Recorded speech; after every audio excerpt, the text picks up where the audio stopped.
Hi everyone, it's James here. Welcome back to Squeeze Fan TV, the world's only daily Squeeze vlog. And today we're going to do another song of the day. Now then, I put a poll up again, and this time 4 people responded, which is an improvement. Thank you very much indeed. Great to see people getting involved. And as usual, I put forward 2 suggestions for songs.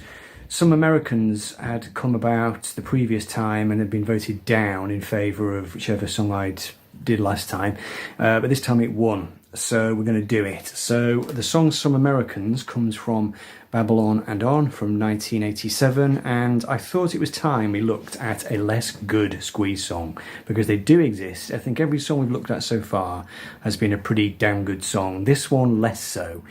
Chris and Glenn don't like it. I don't mind it, aspect of it anyway. Musically, I think it's quite a nice sounding song.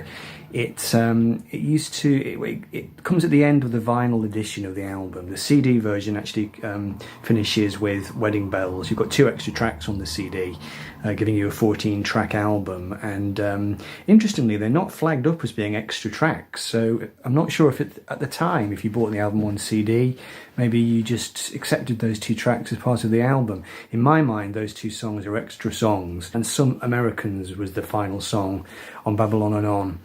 I think it's quite an upbeat way to end the album. It's frothy, it's silly, it doesn't really mean a great deal. Musically quite nice, but lyrically, I hadn't appreciated actually just how crappy the lyrics were until I actually printed them out. I printed them out, and it really is a very poor effort from Chris, I think, this song, and I think he would agree with that. We'll get to that in a minute. Let me just read you the lyrics. Some Americans are very pretty, some Americans are very shy, some Americans are Disney people, some Americans eat apple pie. Some Americans scare me, the leader of the pack, living in this theatre and waiting for the trap to drop in the show. Some Americans gung-ho. Some Americans are very happy, some Americans will always win. Some Americans are party people, some Americans go out and sing. Some Americans are very lucky, some Americans are very poor, some Americans are burger people, some Americans say no to war. And that seems to be it.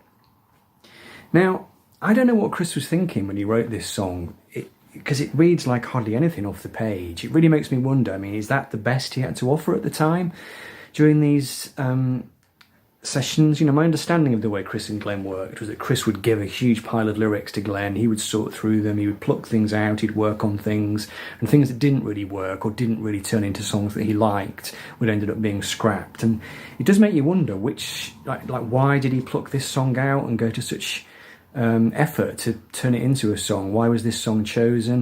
It does make me wonder. I think this has happened a few times over Squeeze's career, whether there was some interference from A&M. You know, this was the period where Squeeze was starting to happen again. You know, they were shortly to do Madison Square Garden again, they were on a big major record label again, and maybe there was just, you know, maybe they were being dictated to in some way, you know, we need this kind of song or that kind of song. What does strike me about the lyric is that it's quite inoffensive, really. In Song by Song, Glenn says, I was amazed at our insensitivity on this song, sneering at Americans. It was like going around someone's house and picking holes in the decor, and a bit cheeky, seeing as though we'd been touring America regularly. I don't particularly see the song as that offensive to Americans. I mean, you've got that line about some Americans eat apple pie. I mean, that's not particularly offensive, is it? Gung-ho, burger people. I mean, to me, the essence of the song is, you know, some Americans are like that, not all Americans like that. So in a way, it's got a bit of an anti-stereotype message to it. But the assertions that the song makes, I think, are reasonably sort of... Sorry, the dog just knocked the camera. I think the assertions that the song makes are quite inoffensive, really, and don't really mean much and don't really say anything. So, yeah, I've got no idea what Chris was thinking at the time. Now, musically, I do think the song is quite well done. Interestingly for Squeeze, it has a sitar in it, which I don't think there are any other Squeeze songs that have that. If you can hear a panting sound, it's just my dog down there. She's just come in from a walk. Yeah, sitars on Squeeze songs. Is there another one? Can't think of any. It's got a sitar. It's got some nice bass playing from Keith Wilkinson. It's got a good arrangement. It's got some really good drumming from Gilson. Sounds like he's playing his twin hi-hats. He used to have a hi-hat on the left and on the right, and he's doing this kind of swishing rhythm.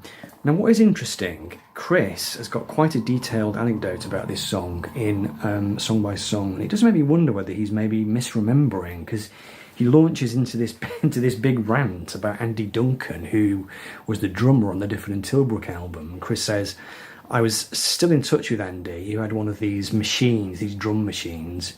I think he specifies what machine it actually was. Oh, Greengate. I somehow convinced Glenn that Andy should come in with his box of tricks and the whole album would change and it would sound amazing. So essentially Andy Duncan comes in and messes around with this drum box, and they spend hours trying to get it to work, and it doesn't work. And then Chris says then a huge bill came in for a couple of grand for his work, and it was instantly decided that I should pay it myself because I'd completely wasted a whole day's work for the band. It was a good lesson, and from that day on I just kept clear. I thought, I don't know what I'm doing, I'm miles out of my depth. Leave Glenn to it because he knows what he's doing. So in Chris's memory, this song was based around some kind of drum loop or drum rhythm. And he says, more seriously, this shows the level of our songwriting prowess at the time. We got diverted into getting this drum machine and this rhythm box to sound fantastic together, and the craft of writing songs had gone to the side. It was more about technology and sculpting a pattern. Now, I've listened to this song repeatedly and I can't hear any evidence of a drum machine. I could be mistaken. What they might have done is they might have used a drum machine to write the song or compose the song, and then have Gilson play on top of it, and then maybe remove the drum machine from the mix at the end. But it doesn't sound to me like that. Gilson's got quite a nice, loose, rolling approach. I think there is a sequenced keyboard part in it. I'm sure there's a sort of keyboard part that keeps repeating. It doesn't sound like something that's being played in live. It sounds more like something that is being programmed. And I'm wondering if that's what Chris means when he says sculpting a pattern. It might well be at this time that they were using technology more in the studio, and rather than Glenn writing music with his guitar and his keyboard, he was kind of, starting to use sequencers. I know that started happening for sure later on. I know that Third Rail was composed using Cubase, the computer music program. But back in '87, I really don't know. It'd be interesting to find out. You get these really sort of tempting tidbits in Song by Song, but then you're left kind of wondering, But musically, I don't think this is a terrible song. I think it's enjoyable. It's an enjoyable piece of fluff, essentially. It doesn't really mean anything. It doesn't really say anything. I don't think it's up there with any of the great album closers that Squeeze have ever done. Think of Cool for Cats, they're at the top. The Elephant Ride, I Won't Ever Go Drinking Again. There are so many. It's more like a sort of Get Smart level album closer, I think. But lyrically, slightly pants, I think. Musically, okay. And it's not a song they've ever played live. And I think for Chris and Glenn, there are a couple of songs that come from this era that they have totally disowned from this album. We'll get to it at some point, but there is another song on this album which they absolutely hated and which they've never played live again. It is interesting, like I said, it might be because it was just this period when they were getting record label interference and they were being told to do certain kinds of things, and they were achieving success with it, but they were clearly not too happy sometimes with what they were actually recording, which is quite interesting. Anyway, there will be other songs like this. Like I said at the start of the video, not every Squeeze song is a masterpiece, and we need to look at the lesser songs as well as the great ones. So anyway, let me know what you think of Some Americans. I will be glad to read your comments about it, and it'd be great if there's anybody out there who absolutely loves this song. I've never met one, but there might well be, so do let me know in the comments below. And if you've not done already, please subscribe to the channel. That would really help increase its visibility. Give us a thumbs up or a thumbs down if you hated it. I don't mind. Thumbs up is better. Right. I'll see you in the next video. Take care, everybody. Bye for now.